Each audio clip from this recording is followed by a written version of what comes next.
ఒక చిన్న గ్రామం అంచున చిన్ను అనే ఒక ప్రత్యేకమైన పిల్లి ఉండేది. మనిషిలా నడిచేది, మనిషిలా ఆలోచించేది. కాని తన జీవితంలో ఆనందం మాత్రం చాలా తక్కువ. చిన్నప్పుడే తల్లిదండ్రులను కోల్పోయిన చిన్ను ఒంటరిగా జీవిస్తూ ప్రతిరోజూ బాధతోనే బ్రతుకుతూ ఉండేది. లోకం మాత్రం దాన్ని అవమానించేది.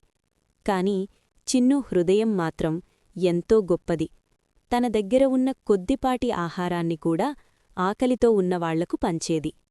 అకస్మాత్తుగా వరదలు, గ్రామం మొత్తం నీళ్లలో మునిగిపోయింది. చూస్తుండగానే ఒక చిన్న పల్లవాడు నదిలో పడిపోయాడు. గ్రామం మొత్తం దిగులుతో నిలిచిపోయింది. కాని చిన్ను మాత్రం ప్రాణాలను లెక్కచెయ్యలేదు. నదిలో దూకి తన ధైర్యంతో ఆ బాబును రక్షించింది Chinnu.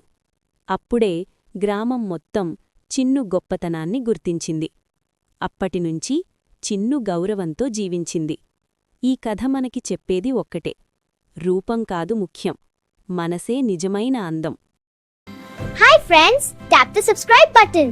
It's free and you'll get all my updates.